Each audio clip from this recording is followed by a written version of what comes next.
What's up, y'all? This is Henry from the PSI Defense Channel coming to you with another video. Got another shipment from Germany and some Z-RAM goodies.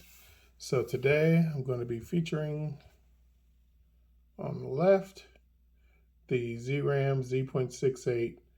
This is the Z.68 V2 and this is the S model, which you can see has quite a bit of a sharper tip and it is longer. Let me go ahead and weigh these for you guys. Now, always be cautious when you don't see people on the internet weighing and chronographing their shots and then saying they have the best of this, the best of that, crazy insane numbers.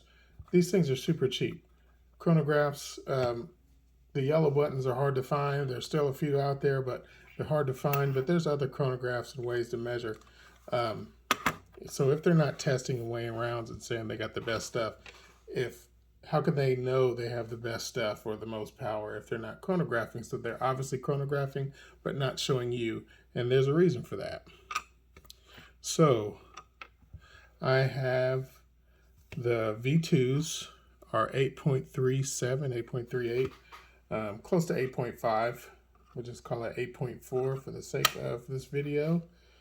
And the Z.68 S comes in at 9.27. So we'll say 9.3. It's really good around less than 10 grams, but more than 8.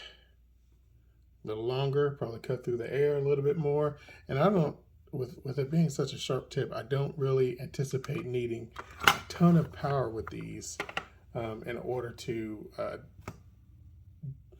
have a lot of deterrent when using it. So I do have one of his Z-RAM mags. This is all put together. Very close to the Comrotech model. Let's see if I have one of those around here.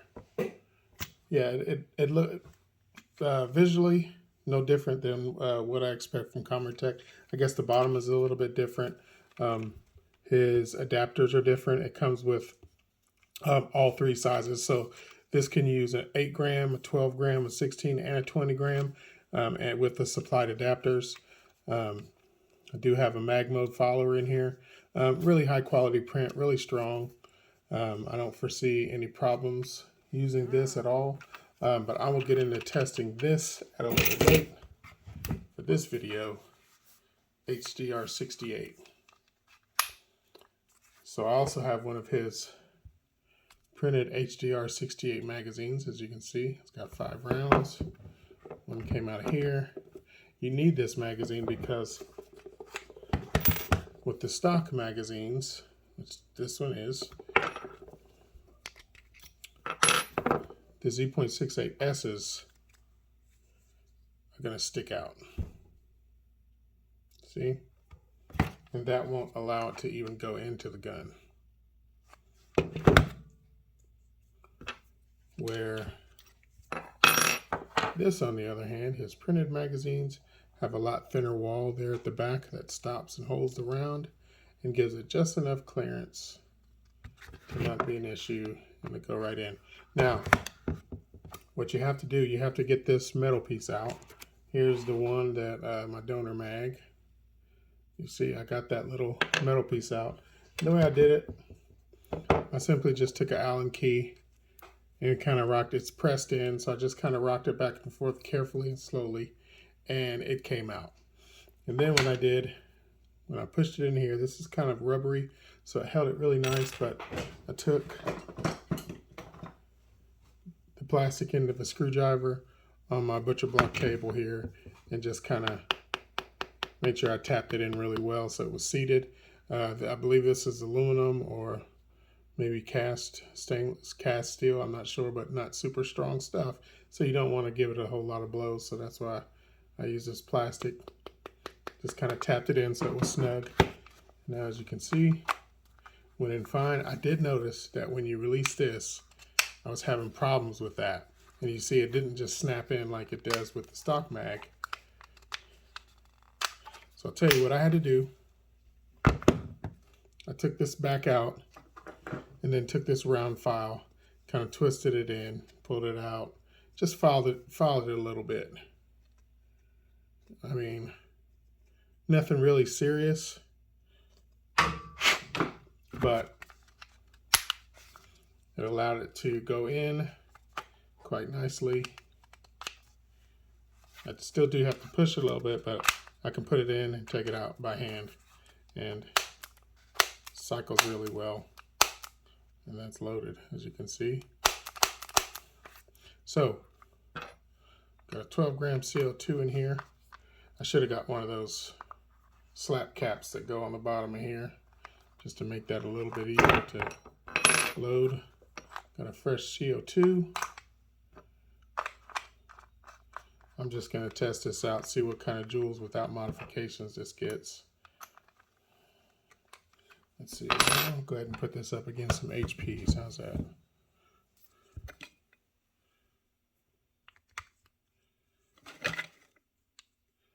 Yeah, HP68s. I'll go ahead and measure them while I'm at it, talking all that jab.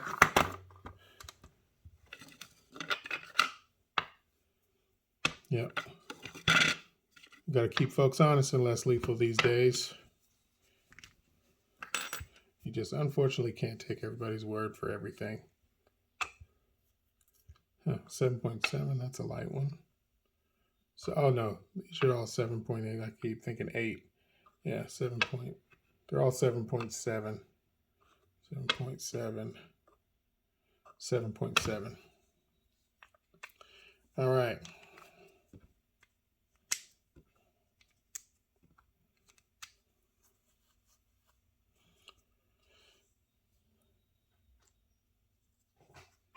There is my mag of HP68s. My mag of Z.RAM S's. And I don't foresee my trap making it through this all that well. But let's go ahead and see what we got. Umarex HDR on the PSI Defense channel. Here we go, guys. All right, here we go, guys. Got my HP68s in here. Let's just see what the baseline numbers are. Of course, my yellow button chronograph. Doppler radar technology, very accurate, extremely accurate. They use these to test against the larger chronographs because the Doppler technology is foolproof. All right, there we go. Let's see what we got here.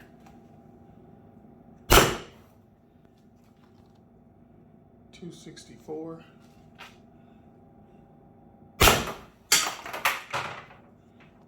.252.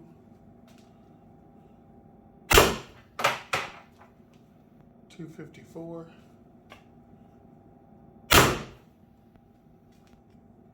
.248. There we go, one more shot. And .246.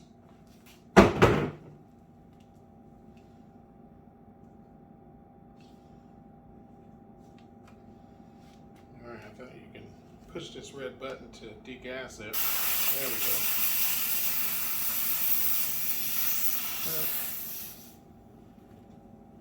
There we go.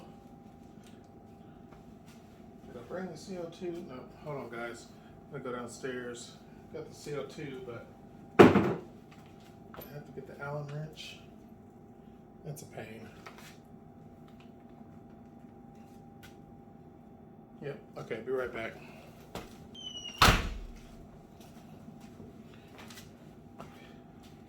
Alright, so far that's what I like about the Umarex platform. I didn't lose a lot of FPS in between shots, which is great. Maybe test on another time how it goes if you, how many mags you can shoot with it, but by the time I'm done with this, with valving, with the Z extension chamber, it's probably only going to get one mag per CO2 anyways. Alright, Z.RAM S is going in.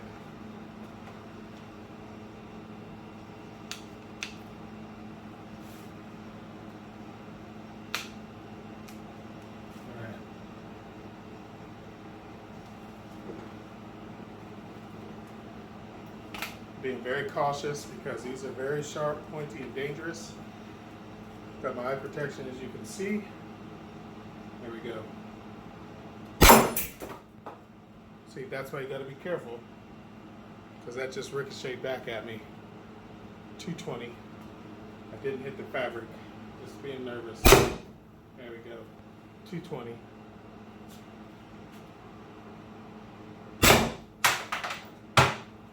$214.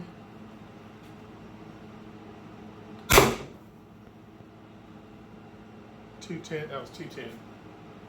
Let go of the button. $216. Yeah, and that's it, I believe.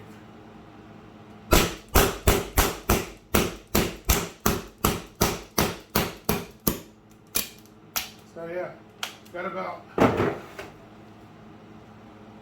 20 cycles, I believe, just there. Of course, I wasn't shooting ammo, but you could foreseeably get 2 or 3 mags off at the stock power, which is not bad at all. But that was the initial test, guys. Let me show you what it did to my trap.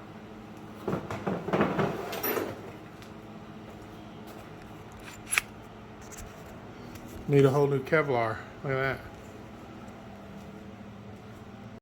Now, before you guys jump to any conclusions, stock power at 25 to 20 joules is not bad, considering that law enforcement regulates their less lethal launchers of this type to 16 to 19 joules. And there's been quite a bit of damage recorded to the human body, with people, losing eyes and, exploding other body parts and things like that with this type of power. However, you know what I mean? We're all at least wanting to get 35, 36 to 40 joules to, make sure we can stop some kind of aggressor. But this is a good start. And I would say 20 joules with a Z.RAM Z.68S with that sharp tip, it's going to enter the human body. It's going to go through coats. It's going to go through a lot of fabric and everything. So I wouldn't count it out, even if it's a stock option for you. 20 joules with the Z.RAM Z.68S is going to do a lot of damage. So, not packing a whole bunch of punch yet. Stock Umarex FPS, but I'll work on that. Got a lot of valving stuff. Probably going to put a tuning barrel in there. Of course, the Z.RAM Z extension chambers. All right, that's going to do it for today. Till next time, guys. This is Henry signing out, saying make sure you respect each other. Show some love today. Remember, life is about people, y'all. Peace out.